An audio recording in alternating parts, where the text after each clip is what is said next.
嗱，今日就去 Benz 嗰度攞架 CLA 250做 long term test。你見我戴晒口罩就知咩事啦，好兇險嘅而家。希望到呢個影片出街嘅時候就冇事啦嚇，唔好似沙士咁啦。咁啊睇下有啲咩新車先，有時候我都自己都唔知嘅。個 EQC 喎，我揸過嘅，開唔開到門？OK， 有冇啲我未揸過㗎？呢個揸好耐啦，呢個又揸過，啊呢個未揸過 ，GLS 未揸過 ，A Class Sedan 未揸過，希望有機會。好啦，攞車啦！借車梗係要簽文件啦，真係篤下鼻就得咩？嗱，第一樣嘢要睇咧，就係睇下係咪真係你試嗰部。第二就係真係睇下個 body 有冇啲花啊、粒啊，啲鈴有冇崩啊，啲胎有冇刮到起晒皮啊，因為有時候 media 試車都幾兇狠㗎。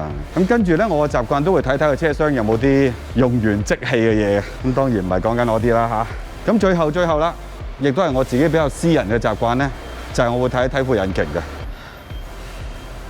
都幾乾淨喎，起碼唔會見到啲油漬啊、水啊咁樣噴晒出嚟一啲。如果你見到又要通知對方嘅。OK 啊，好似幾健康，睇個殼就話。哎呀，終於可以除口罩啦！好啦，着翻架車先。OK，reset 咗。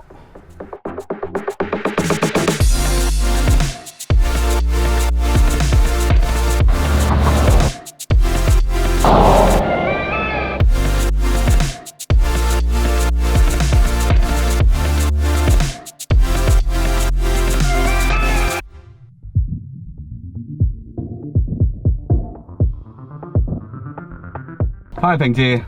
是的，請說。打開天窗。好，我來打開天窗的遮陽簾。揸成個禮拜，其實我同佢有啲感情啦，開始溝通得到啦。咁但係關於呢套平治嘅 MBUX 咧，我哋有另外一條 video 係試過嘅，大家喺我哋嘅 YouTube channel 就會揾得到噶啦。所以點解要 subscribe 我哋嘅 YouTube channel 咯？都係睇噶嘛，記得撳埋個鈴鈴，咁有新片你就知道啦。喺第一日攞咗呢一部 CLA 250之後呢，其實我就將呢架車影咗張相就遮上我哋個 Facebook。喺我哋 Facebook 裏邊嗰個群組叫 Drivers Club 呢，我就 post 出嚟，咁就問下啲網友，大家對呢架車有啲咩疑問呢？我盡量試下揾個答案出嚟。哇！結果好好反應，所以點解亦都要 join 我哋個 Facebook 咯，加入埋個 Drivers Club 啦，係咪啊？大家傾下偈啦。喺嗰幾十個提問，其實我中立咗幾條問題嘅，咁其中有一條都幾有趣，佢哋就問：喂，呢個 CLA 咧踩唔踩得起㗎？快唔快過 GTI 㗎？我揸咗成個禮拜，其實我就唔覺得佢嗰個所謂可以踩得起嘅程度係同 GTI 係可以比較嘅。我覺得 GTI 踩起上嚟係狠啲嘅，即係熱血啊、青年啲嗰種感覺嘅。咁但係睇翻個數字之後咧，就發覺如果官方嘅0至100咧，原來呢架250同個 GTI performance 只係快0.1秒啫。但係我真係揸上嚟嘅時候，我唔覺得佢有一種好澎湃嗰種感覺。佢快嘅真係。首先第一樣嘢就係我喺第一日嘅第一個晚上就已經有少少俾佢嚇一跳嘅，因為我冇諗過佢啲 power pick up 得咁快。同一段路我揸我自己嘅車經常都行嘅，咁我嗰段路都會揸快少少嘅。但係佢嘅加速力係同我平時揸嗰架咧係好接近嘅，咁但係我自己揸嗰架咧馬力係比呢架係要大嘅，咁我就喺度諗，其實點解咧？即係馬力都相差幾廿匹，點解佢會嗰個速度嘅實際表現會咁意想不到嘅咧？我諗係因為佢嘅傳動系統嗰個 efficiency 真係高嘅，呢架車嘅波箱係好值得讚嘅，7速嘅 double clutch， 好常見嘅，但係佢個電腦控制嘅程式嗰種聰明法，同埋唔會立亂做多咗嘢嗰種表現咧，咁多日揸起上嚟，我都覺得拍晒手掌嘅。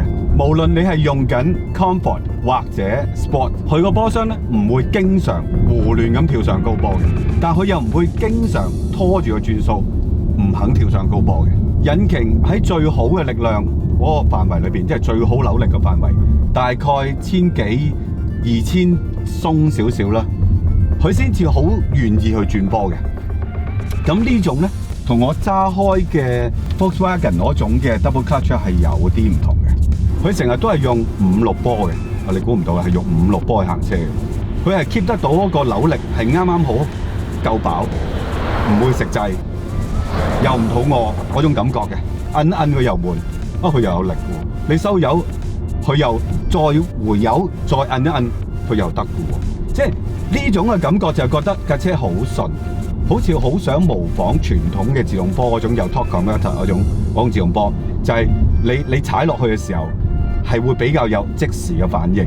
所以總括嚟講咧，我覺得佢踩得起嘅，都出奇意料中快添。但係就唔係 GTI 嗰種，唔係 hot hatch 嗰種。hot hatch 嗰種係仲要狠少少，仲要咬牙切齒啲嘅，即係佢比較鬆容少少。第二題啦，有位我哋嘅頭號粉絲啊，佢有個老友買咗，就好多投訴，咁啊嚇一跳啦！新車有咩投訴啊？佢個朋友咧就話個油缸好細，同埋咧架車裏邊嘅擺位咧唔係好似日本車咁就手。嗱，油缸細係證實咗係嘅，因為我都入過一次油，入滿油之後都係顯示係行到400幾嘅啫，即係大概40零升。咁後尾 check 翻啦，油缸真係得43升，後備油缸只有5升。咁會唔會嚟緊下一批嘅 CLA 會大啲油缸咧？好似唔會嘅。咁你可能會第一時間問：喂 ，CLA 有35嘅喎，咁大 power 又係43升啊？35大少少。至於啲擺位係咪真係好唔妥當？嗱，我覺得唔妥嘅地方有兩樣啦，都仲要啲時間適應啊。到我揸成個禮拜，第一就係個窗掣褪得比較厚，第二咧就係呢個 touchpad 咧。嗱，呢個 touchpad 係相當好用，咁但係咧個位置咧，我好多時晾咗個手之後咧，就無意中成日都掂到 touchpad 嘅，轉咗台啊，諸如此類啊。咁我嘗試挨後啲個手踭咧，我係覺得好唔自然嘅。但係咧，我老婆就好讚啦，因為兩邊都有手扶，佢又坐得比較偏後嘅。仲有一樣就係佢呢個 B 柱咧，靠得比較近個人嘅膊頭嘅。其實即係就算我坐得比較偏前，佢都係好近我膊頭。Shoulder check 嘅時候咧，我成日都 check 唔到嘅，我要咁樣挨身上去睇嘅。咁當然咧，呢啲都係小問題，其實你自己就一就都 OK 嘅。但係我哋個網友嘅朋友都講得冇錯嘅，即係喺一啲車型嘅設計上咧，日本車咧照顧呢啲小嘅地方咧，會照顧得好啲嘅。嗱，仲有一條問題咧，好多人問嘅就係呢架車同 A250點比較？咁 A250咧，我哋個同事 Lobby 咧之前揸過部車幾日，亦都揸過呢部車一陣嘅。咁我不如揾佢講啊，大家傾下好過一個人單吹咁悶啊嘛，好冇？我覺得其實兩部咧，雖然大家都係250啦，個引擎一樣，馬力都係224匹啦。咁但係其實兩部車個性都幾唔同啊，我覺得。第一樣就係個避震啦。咁 A250你上次都有揸過下啦。係。咁我記得我揸 A250嘅時候有個好強烈嘅印象，就係一上車就覺得佢個避震係蹬嘅，同埋係硬蹬嗰隻嚟嘅。咁但係呢一部車硬蹬係咩意思？硬蹬即係拱，但係你係開心嘅。我以為張凳好硬嘅。唔係，搞爛嘅啊！咁就但係呢一部我冇咁嘅感覺嘅。係佢個避震係你會覺得係腍啲嘅。係。會相較於 A250係一部正常 family car 啲嘅感覺。咁但係揸起上嚟咧，邊部好玩啲啊？你自己覺得？好玩啲咁，梗係 A250啦。我會覺得 A250係真係有少少似 hot hatch 嘅感覺嘅，因為你喺啲彎度扭嚟扭去咧，係明顯輕巧過呢部 CLA 嘅。咁呢部揸上去就會覺得車尾會穩定少少，有啲嘢壓住嘅感覺咯。即係老成持重，你唔中意？我唔中意，我中意玩味重啲嘅。咁我諗緊點解呢一部會有咁嘅感覺咧？咁應該就係因為佢個車長咧，其實就長過 A250 200幾 mm 啊，都幾多啊。咁車重咧，呢一部又重30幾 kg 啦。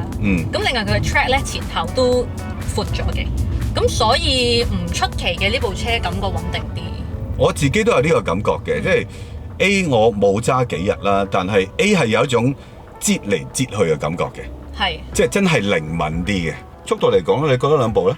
我覺得差唔多，我覺得係氣氛上嘅分別咯。但係兩部車佢轉波都好快啊，好會興奮嘅，呢部都會興奮嘅。嗱，咁我想講下隔音嗰方面。咁我兩部車都揸過啦，我覺得兩部車嘅胎噪咧都係比較嚴重嘅。譬如你見呢啲車速其實70幾咧，都已經咕隆咕隆咕隆咕隆咁樣。咁上次都講過，可能係同條胎有關嘅。咁兩條胎都係用 Bridgestone 嘅Run Flat 嚟㗎啦。所以會有啲好硬咁嘅碰撞嘅聲喺度。咁不如我問你啊，如果兩部都係250，咁你會揀 A250啊，定係 CLA 250咧？我好大機會揀呢部嘅，因為如果我要 hot hatch 嗰種感覺咧，而呢一部又46萬幾，咁我不如買部 A35啊！哇，咁定係45S 啊？加少少，啲人好中意講加少少就升級㗎啦。男人都係咁噶啦，買嘢都係原本諗住買嗰樣，結果買到好貴。女人都係咁嘅。即係如果我只係揀得250，即係喺性能上邊要妥協啦，咁我倒不如揀部靚靚仔仔嘅，實用性更加高嘅，坐起上嚟感覺上舒服啲嘅 CLA 啦。咁你咧？我唔使諗喎。你唔使諗啊？我一定係 A250。嚇咁果斷？因為我覺得 CLA 其實揀得佢都係中意佢條尾啫。咁我唔中意佢條尾，咁我咪揀 A250咯。嗱，仲有一條問題咧，就係好多人問嘅，就係架車逼唔逼？你而家坐3個人都 OK 嘅，3個都係麻甩佬啊，唔係後生仔啊。你坐正未喂？梗係啦，係其實幾逼嘅，鬆，落車。嗱，好多人問 CLA 係咪好逼咧？我諗係概念上有啲嘢要搞清楚先嘅。第一就係呢架車咧，底盤咧其實同 A Class 係一樣嘅。當你3個男人話要塞落個 A Class 咧，你逼好似係預咗咁，但係 CLA 咧，你就覺得 expect 佢係要大好多咁。其實個空間係呢架好少少，但係個底盤一樣噶嘛。你想幾大咧？事實上佢車身真係大咗嘅。咁但係反映喺車廂裏邊嘅空間咧，又唔係真係多咗咁多嘅。再加上個車型嘅設計，嗰個線條咧，令到佢個車頂咧再壓多啲落去嘅。即係同樣個底盤咧，仲有 A Class 嘅房車嘅。我諗個頭頂空間咧 ，A Class 房車會好少少。咁由 A Class 呢個底盤變成一個4門房車，無論係 CLA 定 Saloon 咧，即係4門房車咧。其實主要嘅空間嘅增幅喺行李箱嘅，好似呢部 CLA 嘅行李箱空間呢，就咁計唔板平個後座，其實都比 A Class 係多咗90公升度啦。咁我實際試過真係擠嘢落去，係真係深好多嘅行李箱。不過有一樣嘢就係，當你後邊坐咗人之後，個倒後鏡就基本上係睇唔到嘢㗎啦。呢個就要習慣咯。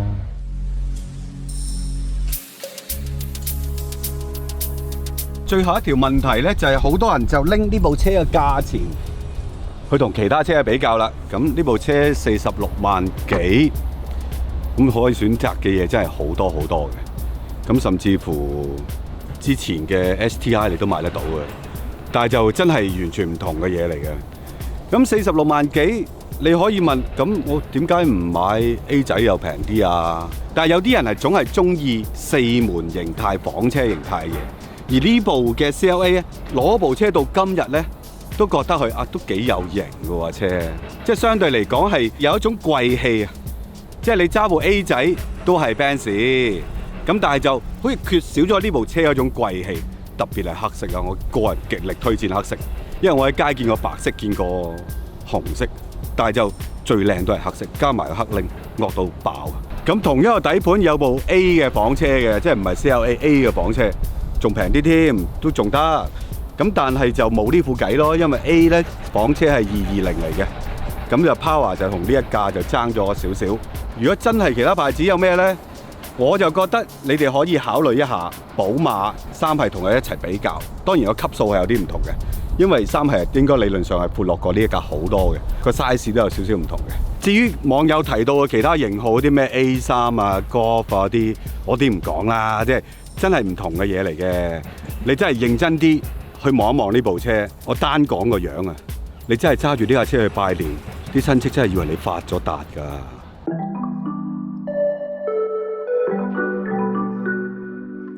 嗱，問題就解答晒啦。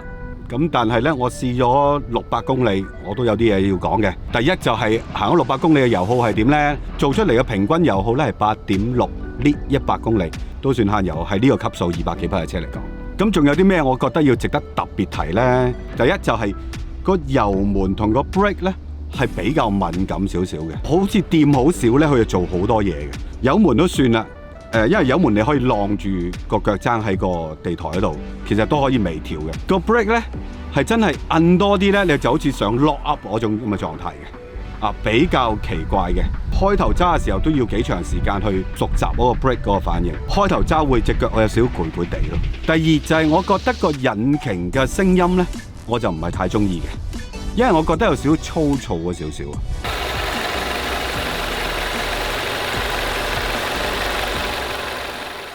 咁但係咧個車廂嘅隔音咧，我係覺得 OK 嘅。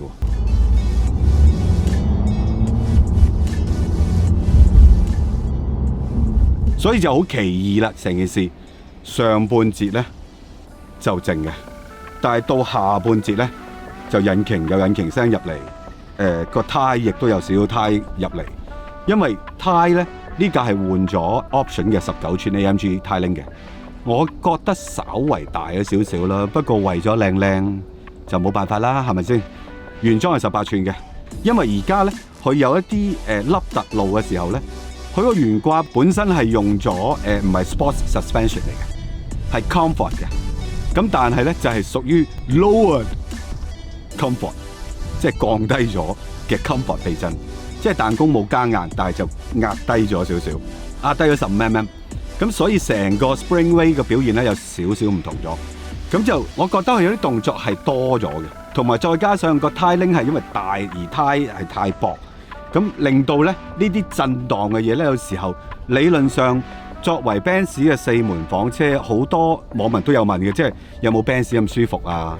咁我覺得佢冇再大一個級數 C 啊 E 啊嗰啲咁舒服嘅。咁仲有啲乜嘢咧？如果 option 嚟講咧，呢架車幾齊㗎啦。咁而家我揸緊呢架就加咗3個 option 嚟啫，一個就係19寸嘅 AMG 胎鈴，咁就係一個就係 smartphone 嘅 integration 嘅系統。最後就係一個 ambient light， 我覺得反而必須要考慮加嘅咧係嗱 smartphone 嗰個係要嘅，因為你買咗佢之後咧，你係用到 CarPlay 嗰啲嘢嘅。你想我讀出你嘅信息，定係編寫新信息呢？未讀信息。細號明傳送咗5個強壯嘅二頭肌嘅表情符號同1個笑臉嘅表情符號。咁其次咧就係呢一個360鏡頭。因為呢架車咧個線條太過婀娜多姿，咁個腰線亦都比較高嘅，咁外身又比較拋嘅，側鏡又比較細嘅，後鏡亦都睇唔到啲咩嘢嘅。咁綜合埋所有嘢咧，其實如果對啲揸車經驗唔係真係極之豐富嘅咧，對個空間唔係極之敏感嘅咧，我真係360好啲啊，否則真係揩花刮損就麻煩。